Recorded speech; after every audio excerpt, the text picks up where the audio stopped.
नमस्कार मित्रों, मातृ कृपा दरबार चैनल में आज पुनः आपका स्वागत है। आज बात करते हैं, कुछ लोगों ने प्रश्न किया है हरितालिका व्रत क्यों करनी चाहिए, किसने किया, करने से क्या लाभ है। तो सबसे अच्छी बात यह है हरितालिका व्रत, जिसको तीज व्रत के नाम से भी जानते हैं, इसका नाम हरितालिका क्यों पड़ा पहले ये जान लें। हिमवान की पुत्री पार्वती घोर तपस्विनी भगवान शिव को अपने आप को समर्पित कर चुकी मन से, तो उन्होंने घोर तपस्या किया भगवान शिव को प्राप्त करने के लिए। उनकी तपस्या से प्रसन्न होकर भगवान शिव विचारशील हो गए। पता नहीं ये लड़की कितना तपस्या कर रही है, मुझे पाकर ही रहेगी क्या, उनके मन में ऐसी भावना आई। नारद जी तीनों लोक में भ्रमण करने वाले भगवान श्री हिमवान के घर आते हैं। उचित सादर सत्कार के बाद हिमवान ने उनके आने का प्रयोजन पूछा।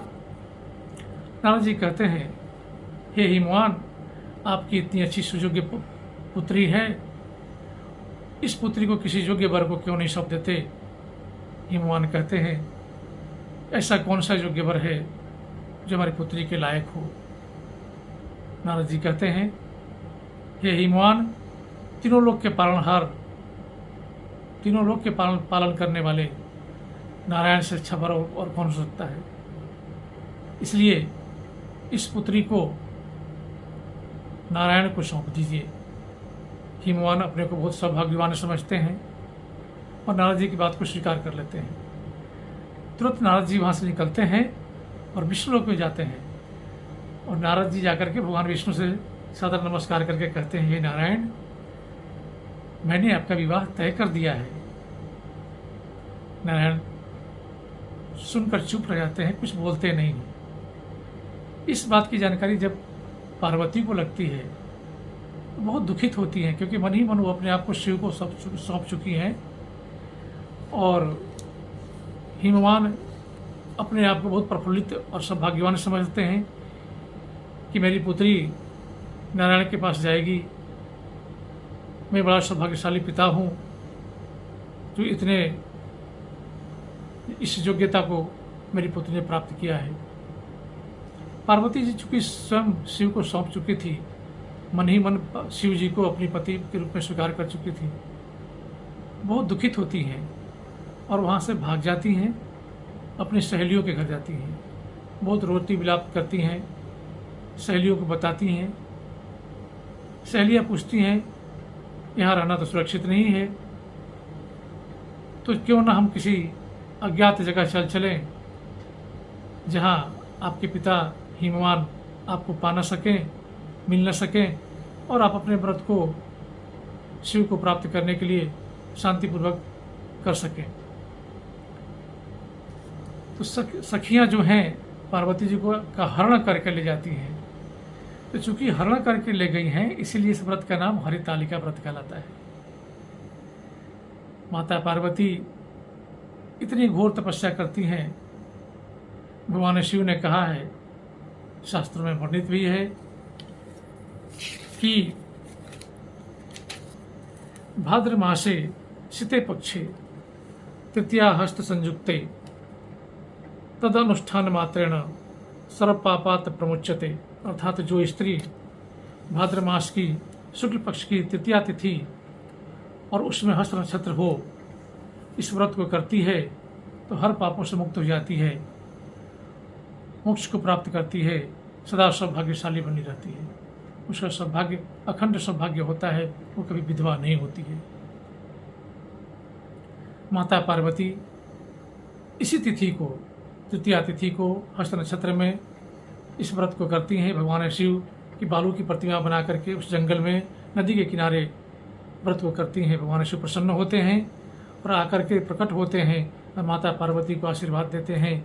माता पार्वती कहती हैं, हे भगवान शिव, मुझे आप जैसा पति चाहिए, मुझे पति रूप में आप चाहिए। तो भगवान शिव तथास्तु का आशीर्वाद दे करके वहाँ से अंतर्ध्यान हो जाते हैं।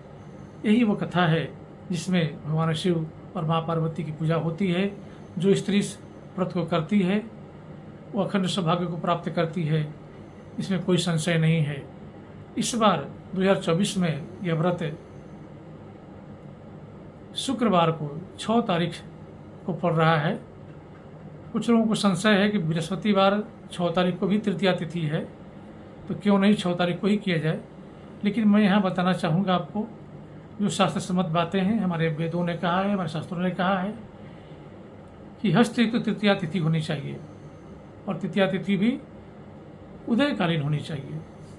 तो गुरुवार को जो तृतीया तिथि शुरू हो रही है वो 10:04 से दिन से शुरू हो रही है और शुक्रवार को 12:08 तक तृतीया तिथि रह रही है। हस्त नक्षत्र जो है वो गुरुवार को भोर में 5:32 से शुरू हो रहा है और शुक्रवार को 8:09 सवेरे तक रहता है। तो हम लोग यहाँ ध्यान दें कि तृतीया तिथि उदयकालीन हो, हस्त नक्षत्र भी हो, तो ये दोनों मुझे शुक्रवार को 6 तारीख को मिल रहा है। इसलिए हरितालिका व्रत का उपवास शुक्रवार को ही करेंगे।